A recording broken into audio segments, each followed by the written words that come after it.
Hey, what's going on? Welcome back to my channel. I was gonna make this video last night, but I got frustrated and went to bed, and I felt real guilty. So I got up this morning and I burnt me one, and then I'm gonna do my duty. I'm gonna bring forth this link. So I'm gonna jump off into it. This morning I'm gonna be dealing with onesimus, and some of you probably heard on him. I don't know how far along you is in your studies of Black history or your Black history studies, I should say. But he was a pretty important dude. He ain't get the recognition that Martin Luther King or his name ain't really coming up during the mainstream Black History Month. But he was a dude. He was an important dude. And with what's going on right now, I think it's just even more relevant to highlight uh the African American contributions to this society, especially dealing with what I'm talking about today, because it's a pandemic right now in our time. And the piece of history I chose to talk about today, it was a pandemic then too. Well, sort of like a pandemic, but the difference is in this black person in in this historical scenario, he was like kind of the hero. And in this scenario that we living in, this pandemic kicking our ass. And I mean that in every sense of the word. I went over the death rates of African Americans on previous videos or a couple videos before this, but just to reiterate or to drum it home, because like we got to recognize what's going on. This shit about survival. This shit about being intelligent and making intelligent decisions. Whether you take it or you don't take it, you still, whatever decision you make, you got to make an informed decision.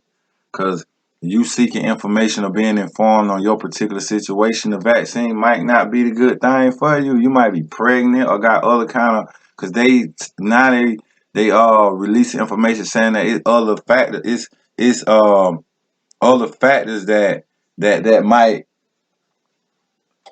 cause you to have some kind of adverse side effect from the vaccine. So it might not be for you. But still, if you're gonna make that decision off an informed basis. Go to your doctor, let a healthcare professional or somebody you trust tell you that, or get some kind of second opinion from a more informed person before you make that kind of decision.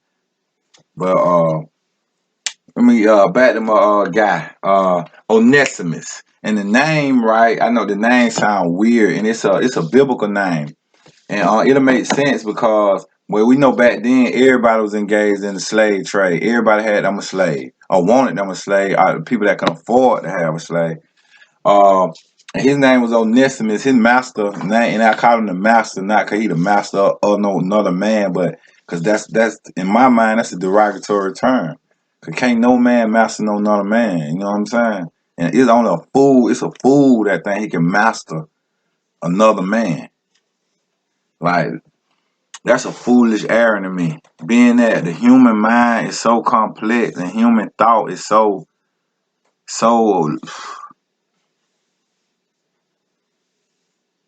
deep, you can never fully control the mind of a man. Even they might be on your spell for a little while. You might even convince someone to do shit. You know what I'm saying?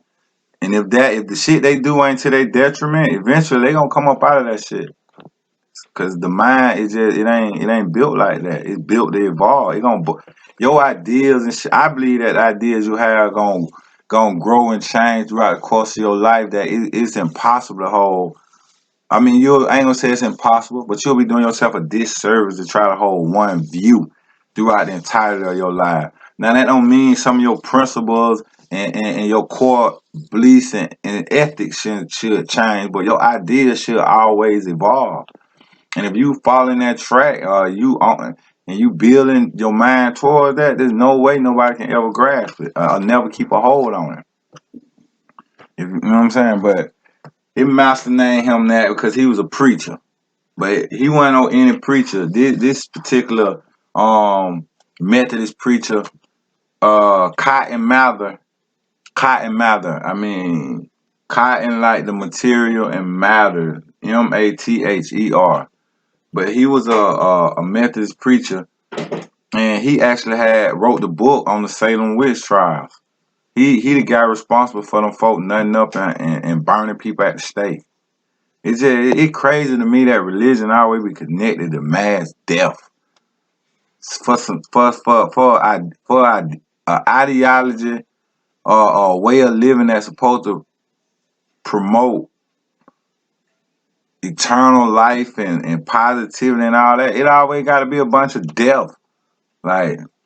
But he wrote the book on demonology and all that. He wrote the literal book on the situation behind the Salem witch trial. He incited them folks. He Donald Trump them.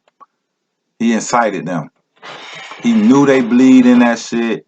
He knew they were superstitious as hell, and he still went out there and told them that shit. Excuse my language. But this is high history. We don't follow no rules over here. The goal is not for you to judge me as an individual. The goal is for you to take the information, verify the information, and use the information if you can. Don't worry about what I do in my spare time.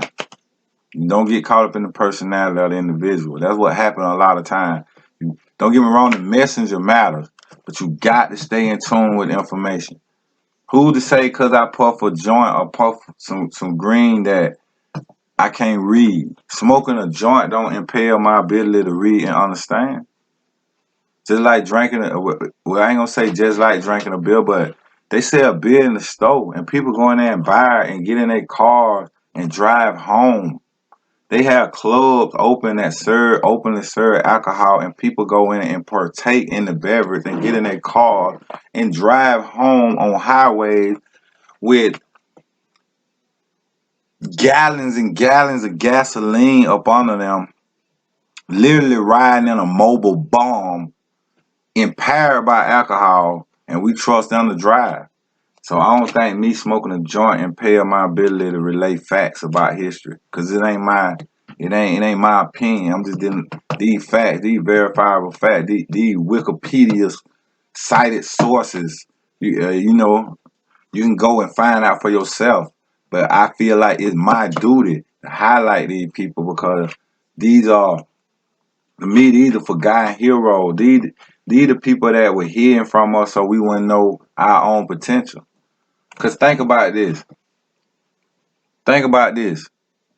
In school, they tell you about George Washington. He ain't never told a lie. Honest Abe and all that, right? That give us something to aspire to. They hold them people up in front of us as the best that we can be, and that's in a broad sense, because I really feel like it's just for white people. But I'm gonna be fair just for the sake of argument and say that they hold them people up there for all of us to be inspired by higher ideals. You know what I'm saying? Justice, all that. Those are high ideals because people at the end of the day is just people. Like we selfish, greedy, all that. So to be that's the whole concept behind Jesus. It gives you something to aspire to, but in inspiring to that, you become a better version of yourself. But think about what it'll mean for a black kid in the hood somewhere if they knew that in 1700 a black man was saving the city.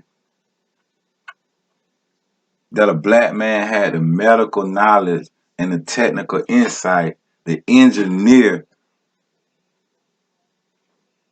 a cure for a disease that was wiping people out in the 1700s. Think about what that'll do for our confidence and when I think more kids will be aspiring to be like that than aspiring to be the next Lil Wayne or Lil Baby. Because those are the only people that they have held up as heroes to aspire to. I'm saying ain't success ain't attached to medical marvel, not in our community anyway. You know what I'm saying? Only way we see success is through bouncing a basketball, throwing a football, or talking about some crazy shit on the beat. We don't see success in other fields. And it ain't, I don't think it's no coincidence. I think it's by design that we don't see ourselves represented in the life changing fields. Don't get me wrong, our music and our culture is the most potent shit out there. But really, do we want a whole world of people on the same shit we on? I mean, on, you know what I'm saying? Like, is that what we really only want to be known for? The best dress and the slickest talking? You got motherfuckers out there in the lab right now crunching numbers and creating shit that gonna change the world. It's little kid, it's little white kid right now in Bill Gates schools and shit that writing the code. They're gonna run the next goddamn 50 years of our lives. But we using the YouTube and the technology and shit to put out beats and motherfucking TikToks and shit. And fly ass goddamn rap event posters and shit. Motherfuckers using that same technical know-how to write code, to create cryptocurrency, mine cryptocurrency. And it's by design, them people taking out our goddamn spear. And you got to have some point of reference. Michael Jordan had to have Julius Erving to become Michael Jordan. If it wasn't no Michael Jordan for LeBron James to aspire to, it wouldn't be a LeBron James. You got to have a blueprint. Even the engineer, even the construction worker, before they go off on any project, they have to look at the blueprint. Cause they got to be able to conceptualize some kind of idea of what this gonna be like in its entirety, or the potential of what it can be when it's finished. So that having a blueprint of these people in Black Kid Live, get them they can kind of grab. I think looking at it in the same analogy with the building or the construction analogy, they can see themselves as grown men at what they can potentially be if they look at that blueprint. You know what I'm saying? In a broad sense, because all kind of factors go into that: environment, education, social economic status, all that. But still, you know what I mean. You know what I'm saying? It'll do some good. Just like, I'm gonna put it a simple way. Look what the fuck Black Panther did. Hmm? Black Panther had niggas. Black Panther had niggas in the ghettos of America wearing African clothing. You know what I'm saying? The year return rate in billions, and it had a lot to do with Black Panther. It sparked that curiosity. It made Black people want to know, even though Wakanda was some totally made up shit. It's still in the mind that conceptualize, being able to conceptualize greatness, so to speak, or yourself on a, like, you ain't sitting down working on nobody's farm. Them images mean a lot. But back to Cotton, I'm getting way off subject. He was a Methodist preacher, and he bought Onesimus. Yeah, Onesimus. He bought him. I don't know what it ain't no record on what his name was before Cotton Mather's bought him and he the one bestowed the name Onesimus on him, because he was dealing with the Bible and slavery, and the Onesimus in the Bible was a slave. He seen the court, they living in that shit. They trying to make that shit real. That's the problem. That shit is, what I'm saying, meant to be in real life. You know what I'm saying? Because ain't in real life, ain't no man should own another man. The passage in the Bible by slave obey your master, that shit ain't mean for you to stand over a man with no fucking whip. So that's the problem. They got out of hand with that shit. Thought that shit was real, but he bought him from uh, uh he bought him from another guy, and then it didn't get his name either. It didn't give me his name either. Who owned him prior to Cotton, but he bought him and he tried to he was a Methodist, and they were some of the first people, because it was a fight between the Christians, the Europeans, about baptizing their slaves by introducing them to God. Some felt it was they duty as Christians to civilize the savage and all that same old get down. Like, the folks ain't have their own culture already. But uh he started trying to convert him, because Onesimus was dealing with nothing but the mother. He dealing with traditional ancestral worship. He dealing with his own thing. He ain't into that. And he about to run in. Cotton crazy because they got diary entries of what he going on and on, rambling on and on about how he can't convert his slave and how he feel worthless as a preacher because he can't even convert his slave. But he dealt with him because Onesimus was a handy dude. He was educated and he was a healer. And when the smallpox broke out, he was talking to him about the medications that they were using to treat smallpox, the techniques that they were using. So he did what the white man been doing for centuries. He got his information. They talked about smallpox. Onesimus went into the I can't really pronounce it right, so I'm gonna spell it first. It's called Variolation.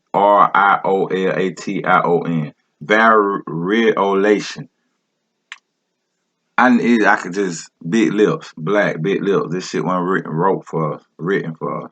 But variolation, and it was the practice of introducing infected pus or the virus into the body in a controlled way to create for a body to build up immunity and fight the disease. And it was a practice they had been using in Africa and India and all crap for centuries. The white man just ain't know nothing about it. But they did notice the scars on the African. They thought they were some kind of tribal scar, but they were actually what we call vaccination marks because they weren't vaccinated. They was inoculating their people from smallpox. They had eradicated it. They inoculated themselves. It's a difference between vaccination and inoculation. Look that up. It's a big difference, and you'll understand what's going on TV a little bit more if you understand, because it's nuanced to what they're saying about vaccination and the whole thing around herd immunity and all that. But herd immunity will be another in a societal sense on a larger scale. It'll be another word for inoculation. You know what I'm saying? But he showed him what they was doing over there, and home took it, tried it on his son.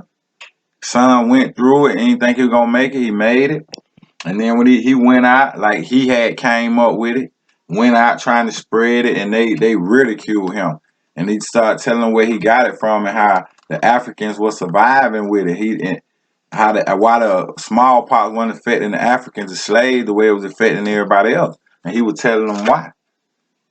He was telling them why, and that, and then the outbreak. Look it up. The smallpox outbreak of 1721. Onesimus, and you'll get a more in depth understanding of the story or the situation there, because a lot went on there in that situation. You know what I'm saying? It's a similar situation happened in Philly with the smallpox and how black people say to sit it in because they weren't dying in the same way. But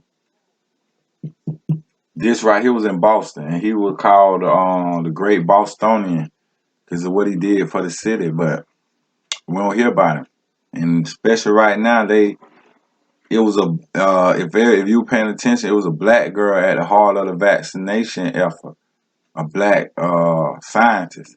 So for all us that feel like it crazy, like this vaccine can't be real, it came out of just remember, man, it's black people involved. It's black people involved, and black people, for anything that they don't talk to, black people are capable. They been doing it. I ain't just talking. I got a historical reference to what I'm talking about. A black African slave with no education came up with the inoculation that saved the city of Boston from smallpox. Another guy came on later, white guy, and built on that and came up with the vaccine, but because they ridiculed this practice, but it worked. It didn't save everybody, but it saved a lot of lives. So it became like accepted thing for a while until he built on that science and came up with the vaccine that they use to eradicate smallpox. Because I think to date, smallpox like the only successful vaccine. Smallpox like the only virus that been successfully eradicated. But yeah, I want to bring you that. I went to bed last night and I felt bad because I want to be into my videos, and if you see something I'm doing wrong, you like my content, or if you got a critique, don't be scared to leave a comment. But before you leave a comment, understand you got to be here for the long haul for me to accept your criticism. I can only accept it if you're here to make me better, not just pass through and drop some criticism and try to rain on my parade and hurt what I'm doing. Cause I don't feel like whether for good or bad, one view or two views, the information that I went and dug up about my people got relayed and passed on to somebody else. That's more than I could ever ask for. So thank you. See you again. Glad you hit the button. Thanks for tuning in to Black Link. Another edition of High History. This is Jesse. Peace.